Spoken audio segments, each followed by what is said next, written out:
ഞങ്ങളുടെ നാട്ടിലെ പ്രധാനപ്പെട്ടൊരു പ്രൈമറി സ്കൂളാണ് വിജയപ്പള്ളി AMUP സ്കൂള്.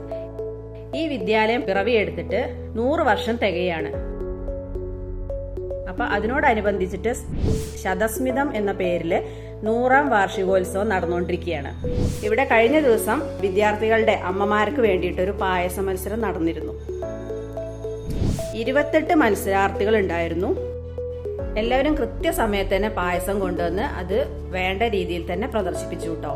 വെറൈറ്റി പായസങ്ങളാണ് എല്ലാവരും ഉണ്ടാക്കി കൊണ്ടുവന്നിരുന്നത്.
ഫുഡ് ബ്ലോഗർ എന്ന നിലയിൽ 3 വിധികർത്താക്കളിൽ ഒരാളായിട്ട് എന്നെ ക്ഷണിച്ചിരുന്നു കേട്ടോ.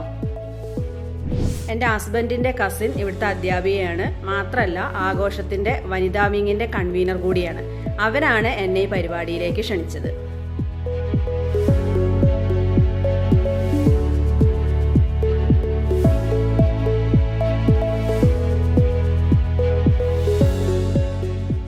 ഇതിൽ 1ാം സ്ഥാനം കിട്ടിയ പായസം മിക്സഡ് ഫ്രൂട്ട് പായസമായിരുന്നു.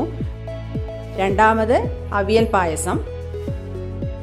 3ാമത്തെ mixed fruit പായസമായിരുന്നു. അത് 2 ടൈപ്പ് ഉണ്ടായിരുന്നു. അത് രണ്ടും നല്ല ടേസ്റ്റുള്ള നല്ല അടിപൊളി പായസമായിരുന്നു. ഇതിലെ ഇൻഗ്രീഡിയൻസ്, പായസത്തിന്റെ consistency, flavour and taste, table decoration, ഈ 4 മാനദണ്ഡങ്ങൾ നോക്കിയിട്ടാണ് മാർക്ക് ഇട്ടത്.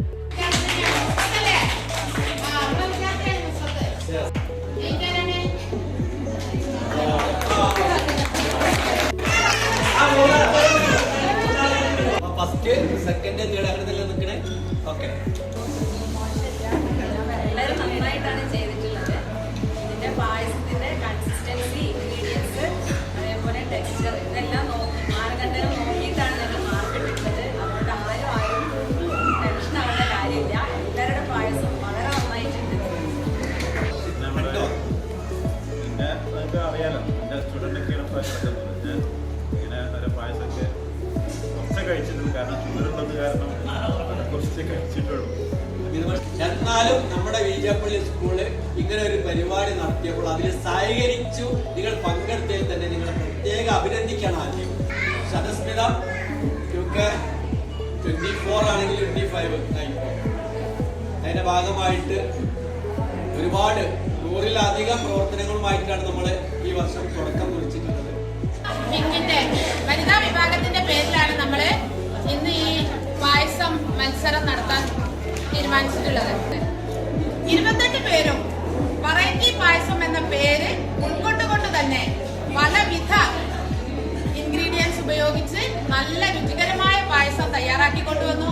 മാത്രമല്ല നല്ല ഭംഗിയായി അത് ഡെക്കറേറ്റ് ചെയ്യുകയും ചെയ്തു. വാർഷികാഘോഷങ്ങളുടെ സമാപനം ഫെബ്രുവരി 16-നും 17-നും ആയിട്ട് വിപുലമായ പരിപാടികളോടെ നടക്കുകയാണ്.